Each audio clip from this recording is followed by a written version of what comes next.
Hello, welcome to this podcast. My name is Beatrice Marse. I am a singer-songwriter from France. So today I'm going to do something that I think I've never done before on that channel. I'm not too sure anymore. I don't actually look at my old videos, so I don't know. But I'm kind of sure, but not too sure. So I'm coming today to talk to you about a book that I've read, and for the fun fact is that and the anecdote maybe, the thing is, for the past 2 years, I have to say that the best books I've read, I found them thrifting. It was in a thrift shop, so. Which means that to me, I'm just saying that sometimes you don't need to spend a lot. You just need to look in the right place. That's what I can say. So today I'm coming to talk to you about that book called. And as usual, I'm recording this podcast. So if you go to my YouTube channel, you will be able to see a picture of that book, because right now I'm branding. I'm actually showing that book. So. This book is called The Artist's Way, and it's written by Julia Cameron. And I think I've actually paid €2 for it, or something like that. I can't remember. Yeah, I think it was €2.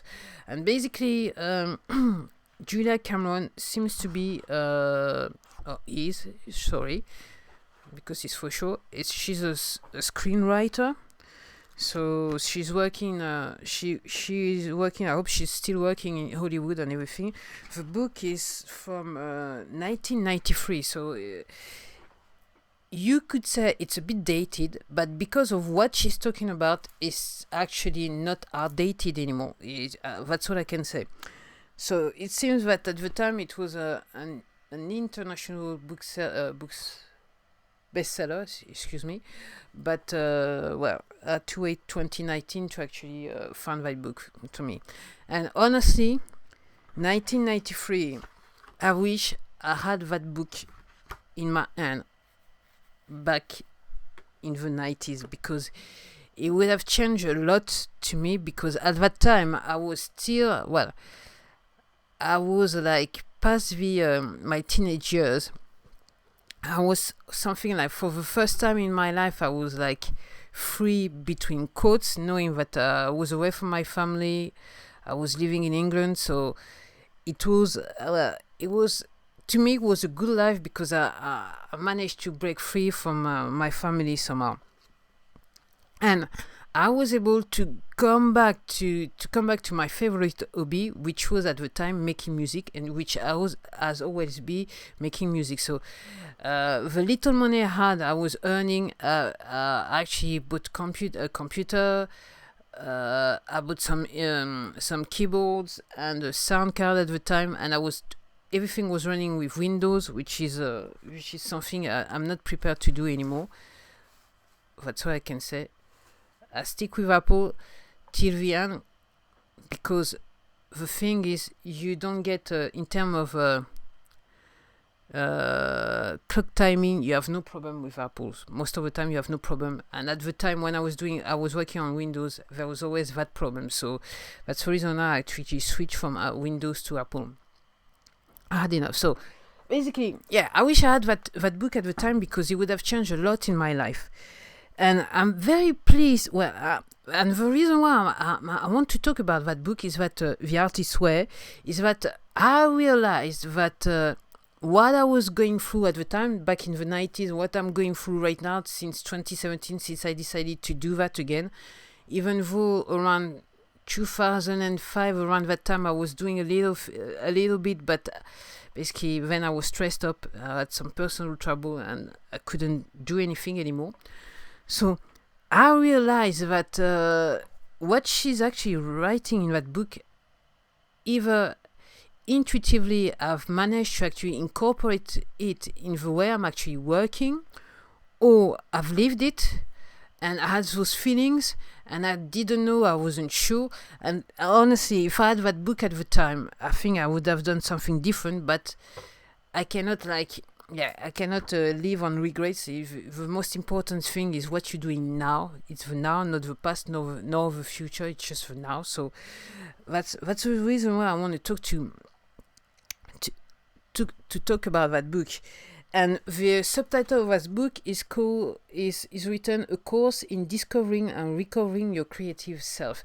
Basically, it's a book, it's a program she actually put together to allow artists that are like who are going a time where they can't do anything anymore. The drought time, the thing when you can't be creative, you don't know why. It's just nothing is coming your way, so you don't do anything anymore. So she has written that program and putting in a book, and she's actually doing conference and seminars on that thing. To tell you the truth, I don't know if she's still doing it, but if you get the book, I think I definitely believe that it will help you, because as far as I'm concerned, since the around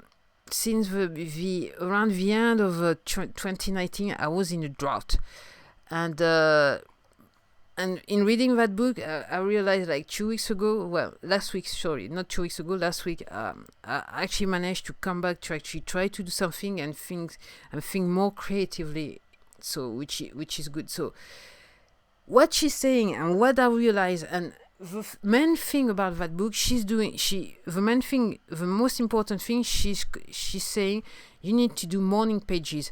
I would assimilate it as a journal. And the thing is, I realized that this is something I was doing every morning in my head. So when I actually wake up, I actually think and like go through the things that are bothering me and what I should do during the day.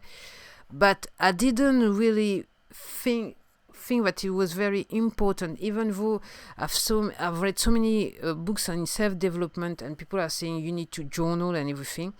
So I tried, but I couldn't see the point. And then, since I've been reading that book since last week, I've decided to journal every day. And it's true that the main point of this thing is that it just like it will lighten your load. So journaling is very important, and you put anything you want. Basically, the thing is to empty your head of your worries, so it does not block your creativity. That's the main thing. So this is the main important thing that I took from that book.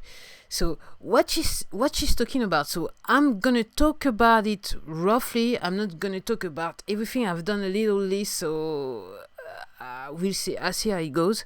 So the main thing is, and this is something that I realize with age, that the main thing is that you need to discover who you are, because you've been brought up in a way, the education system is made up in such a way that basically in a very young age you forget who you really, really are. So it is very important to see who you are and to actually accept who you are, with the bad, the good and the ugly. That's why I'm saying in one of my songs, the writing on the wall, to tell you the title of the song. And if this is very important, and to accept who you are, that's the main thing. After, she's talking about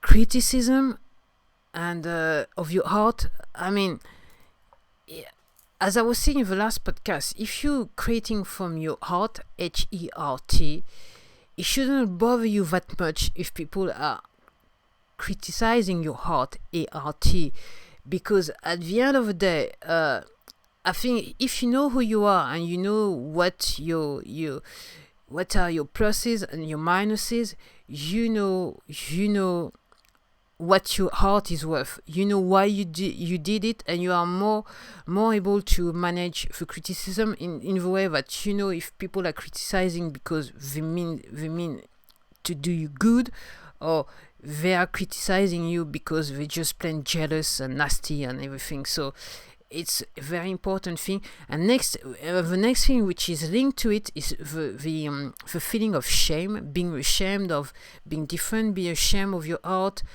As I said, basically what she's saying, if you know who you are, then it shouldn't be that problem. And it's true that this is something basically what I'm saying and what she's saying in the book, and what I'm trying to say with all the points that I actually took out of that book, it's not all of them here again, is that these are the things that are blocking your creativity. So this is really important to address it and to see those points as they are. Okay. And and also the thing she's talking about, buried dreams, meaning that and this is what I did at a very, very young age. Okay, and this is what I was doing when I was in the 90s. This is what I was doing in 2005, and this is what I'm not doing anymore, because right now, I'm talking to you. I wanted to make music, and I wasn't sure because I thought I didn't have the money, I didn't have the connection, I didn't know if I was talented, because what I did not say, I think I might have done it, I might have said in one of my old podcasts, but I'm not too sure about it, is that at a very, very young age, I wanted to learn the piano. So my mother, actually put me registered me for piano lessons. She even bought me a piano. And the thing is, I was in what we call in France a conservatoire, music school, and the thing, it was only classical music. And I know I like the idea of playing piano. I found it highly difficult. My hearing was I couldn't recognize any how do you say that? Any note, I think it is. I can't remember. A, B, C, D, E, F, G, if you understand what I'm saying.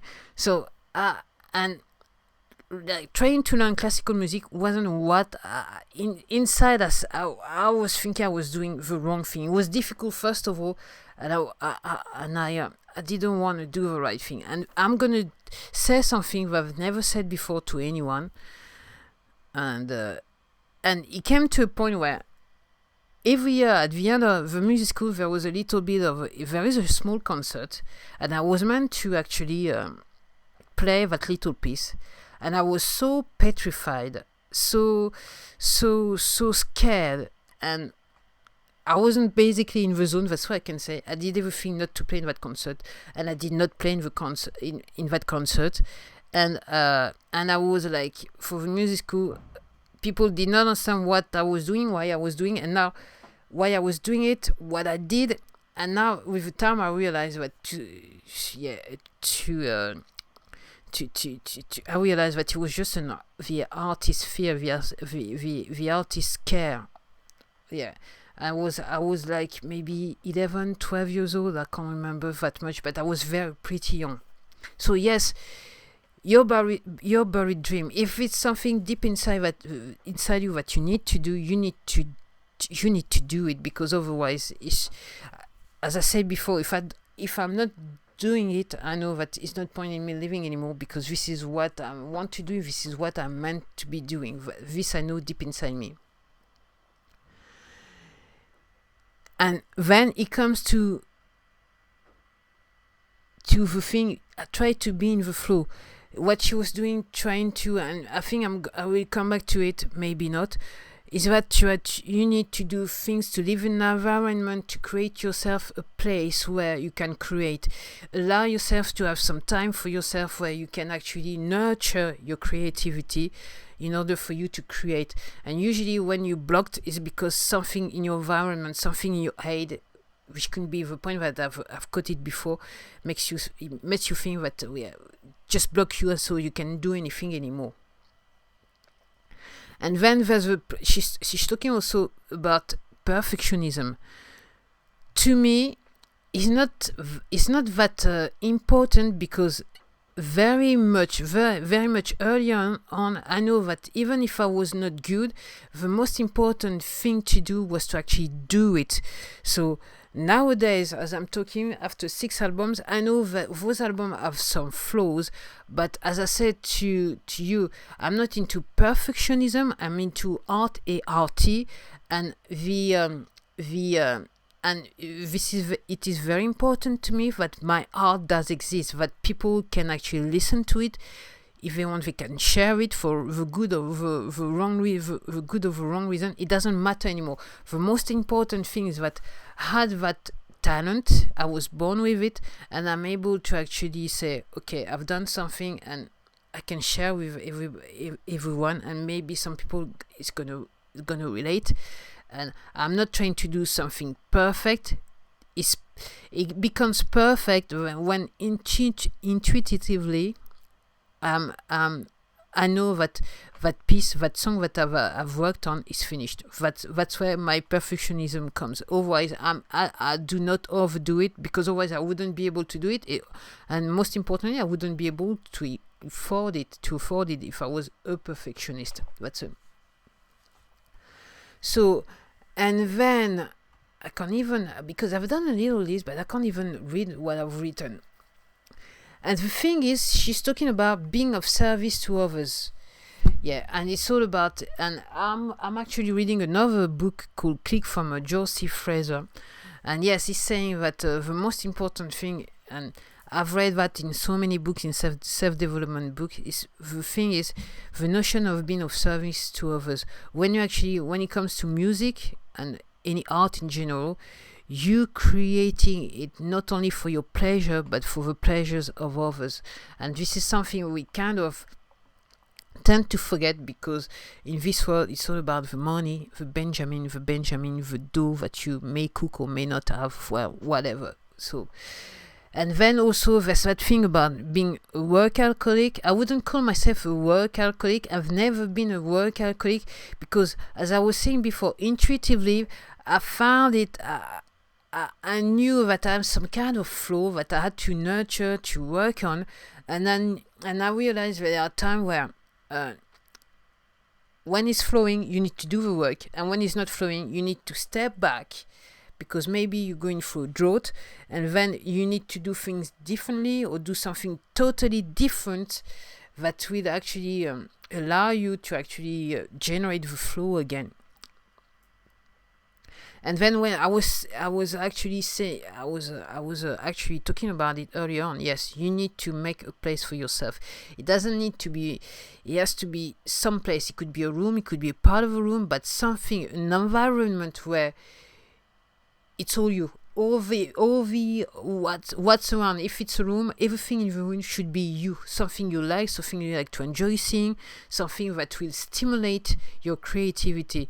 So I've got that room, but as I said before, even when I was living in a room, when I was back in England, I was renting a room. There was a bed, and there was that place where the workstation I had built with my computer, and I was doing my thing. And basically, it was my place, and no one was actually entering that room. It was just me doing the work I wanted to do. And the thing is, creativity is imagining things, and it doesn't.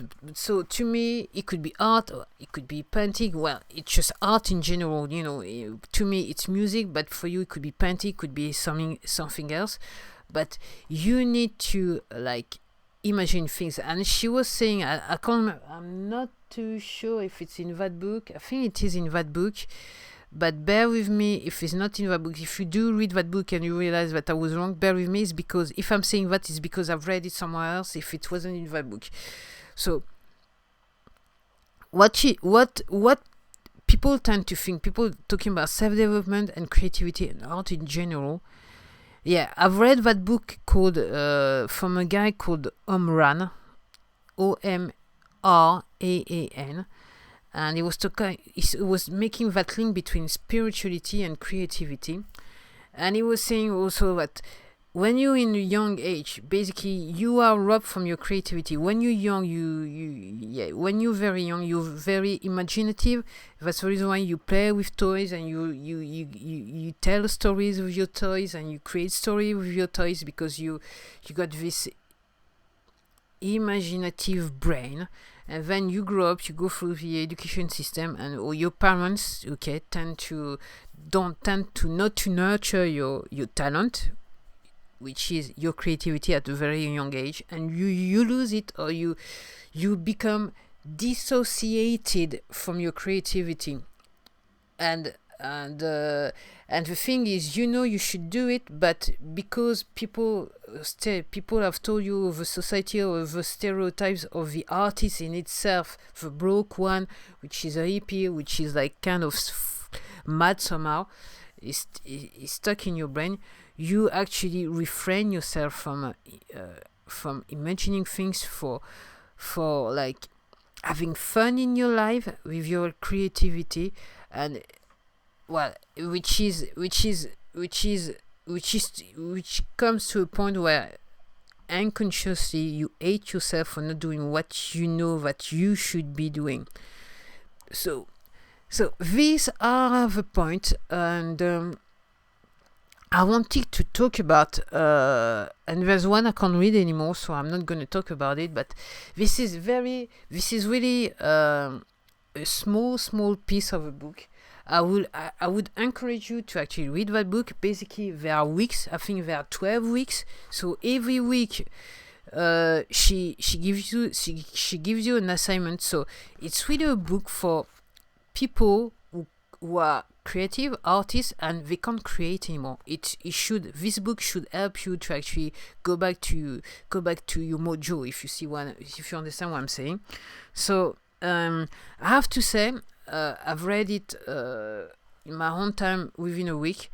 I have to say that it helped me, even though I read the book without doing the exercises. But some of the questions she was asking, I managed to actually find the answers, and I've managed to realize that basically all along I'm an artist, and I was thinking the right way, but for some obscure reason that are linked to my education and the people I was around and the environment I was around, I couldn't actually connect really to my art up till 2017. That's all I can say up to today.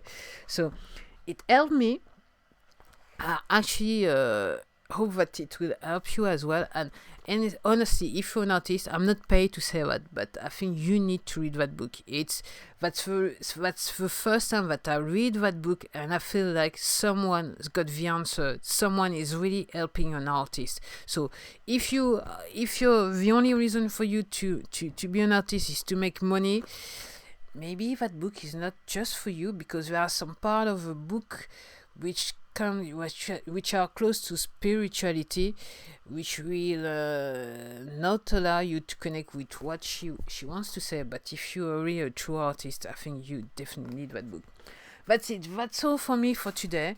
I wanted to really share that book because, as you understand, is that I really liked it, and I guess that in the future, when things are not going to be, I'm not going to go too fine in my artistic career. I will definitely go back to that book and read it again. Actually, if you read it page to pages without doing the exercises, it's actually very fast and easy to read. Then if you do it weekly in 12 weeks, then you should get more out of it than maybe I did. But once again, the only reason why I read it pages to pages without really doing the exercises except the morning pages is because I realized that I was in the flow. I was actually into it. I was doing the right things. And I was thinking the right way. And just to me, it was just a small creating some small mistakes and putting me back on the saddle again, so I can actually start to do some work again. So that's it for me. I hope you enjoyed this podcast. I'm gonna say it. Just to remind you, you can find the video of this podcast on my YouTube channel called Beatrice Marse. And until the next episode, that's all I can say, the next installment, and I have no idea what it is going to be, even though just a few minutes before recording I thought, well, I might as well do a podcast on it, but now I had forgotten the time. You should always write things. I do record on my phone when I've got some melodies coming to my brain, and when I've got some ideas, I usually write it down. But I guess on that one, just a few minutes ago, I didn't do the right thing. So that's the main thing. So thank you very much for listening to me. to the next episode, and well, take care. Bye.